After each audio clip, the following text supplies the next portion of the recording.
Metta World Peace stands on the court, while teammates and fans cheer as the 24-second clock runs out near the end of the team's last game of the 2016-17 NBA season.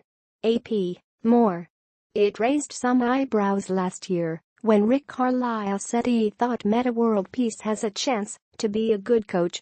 That Carlisle, head coach of the Dallas Mavericks, president of the NBA Coaches Union, one of the deans of the profession, would look at World Peace, who bristled under Carlisle's coaching while both were with the Indiana Pacers and who's better known by the public for chaos than order, and think future coach seemed surprising. But the man formerly known as Ron Artest and, briefly, the Panda's friend, always had more on-court smarts than many gave him credit for, especially on the defensive end, and had shown some interest in moving from the bench to the coach's box once he was done playing. Stranger things have happened, including more than a few featuring MWP himself. Now's the time to sign up for fantasy basketball. Join for free. After making 25 appearances last season for the Los Angeles Lakers, World Peace wasn't quite ready to consider hanging up his high tops and putting on a suit. 6 months later, though, he seems to have warmed up to the idea, agreeing to join the South Bay Lakers, LA's G League affiliate, as a player development coach on the staff of South Bay head coach Rick Carlisle, who promises to be the second most domineering guy he's ever worked with whose first name sounds like that. World Peace is the latest in a growing line of former NBA players to hit the former D-League in pursuit of a top-flight coaching career. Fellow former All-Star Jerry Stackhouse went from a job as an assistant with the Toronto Raptors to the head coaching gig with Raptors 905 last summer, winning the D-League championship and Coach of the Year honors.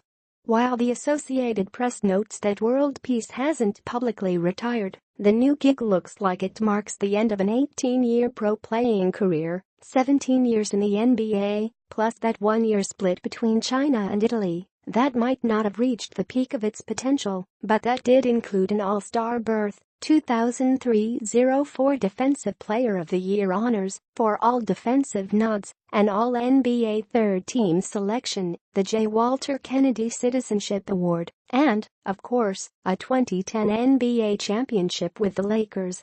On the flip side, though, it also means Metta taking advantage of the opportunity to draw a paycheck for doing something that he says he'd be doing anyway, as he told ESPN's Tim McMahon last year. What makes you think coaching is a career path that would be a good fit for you?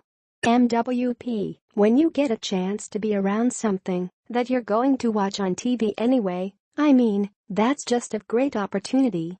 I'm going to watch basketball regardless of whether I coach or watch it on TV. Same thing with boxing and same thing with football. When you get a chance to be up and close to it, when you get a chance to contribute, that's just what's really fun about it. Follow Ball Don't Lie on social media, Twitter, Instagram, Facebook, Tumblr.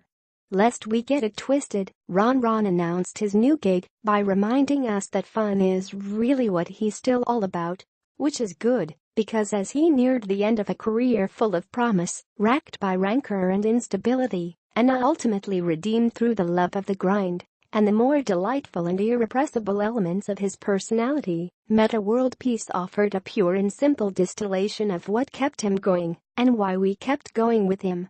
And if you doubted that, he's about to spend his days in El Segundo trying to help fringe prospects make their way to the show. It might seem like kind of a weird fit, but then, given the dude we're talking about, that makes it kind of perfect, doesn't it?